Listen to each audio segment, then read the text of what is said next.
Hi everyone. Let's talk about the taxation on mutual funds. First, let's think of mutual funds split into two broad categories. One, equity and equity oriented funds. Two, debt and debt oriented funds. So, to give you a deeper insight into what all come under equity and equity oriented funds. So, one, obviously, we have all types of equity funds, large, mid, small, sectoral, so on and so forth. Apart from that, we have any fund which has a composition of equity above 65%. So this could include balanced funds, wherein the mandate itself says it needs to have 65% and above invested into equity stocks. Also, it includes arbitrage as a category. So while arbitrage is done between equity stocks, this is also considered as a part of equity when it comes to computing taxation. Now, talking about debt and debt oriented funds, one, obviously it includes all debt fixed income funds. Along with that, it includes fund of funds as well. So a fund of fund is typically an Indian mutual fund wherein it invests money into another mutual fund, which could be Indian or non-Indian. So such a synthetic structure is also categorized as debt when it comes to taxation, although its underlying securities might be equity. Now let's take a deeper look into how is each one of these taxed.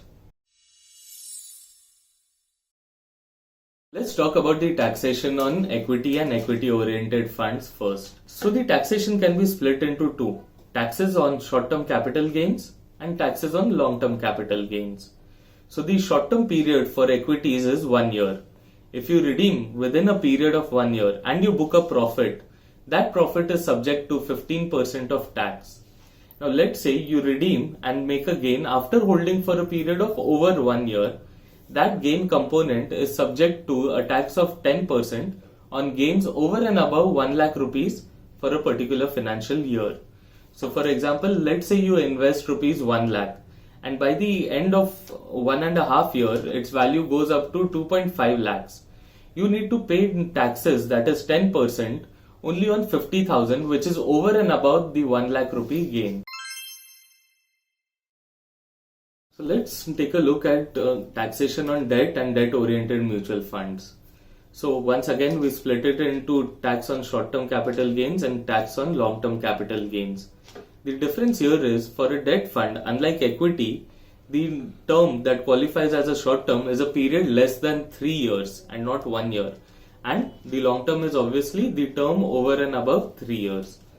So the short term capital gains tax suggests that if you book a profit after selling a debt investment within a period less than 3 years, it will be taxed as per your personal tax rate. And if you happen to hold the investment for over and above 3 years, then the profit that you make is subject to a tax of 20% with an indexation benefit. So let's understand what is indexation. Since we know that the long-term capital gain tax on debt funds is 20% with an indexation benefit, it only makes sense that we understand more about indexation as a concept. So to be honest, indexation calculation is quite convoluted in nature, but let me try to simplify it through a simple example. Now here is the premise. Okay, so let's assume that today 1 kg dal costs rupees 100 per kg, and let's say 3 years down the line the same 1 kg of dal is going to cost you 150 rupees. Now just hold on to this. Let's move ahead. So let's assume today you invest 100 rupees in a debt fund, and over a period of 3 years the value of these 100 rupees go up to 180 rupees at the end of 3 years. Now, as per normal taxation, the gain portion, that is your current value, that is 180 minus your invested value 100, which comes up to 80 rupees, should be taxed because that is your gain. But here is the benefit that the government of India has allowed investors to avail. So the government says, or rather the income tax department says, 3 years back dal would have costed you 100 rupees, but now it is costing you 150 rupees because of inflation.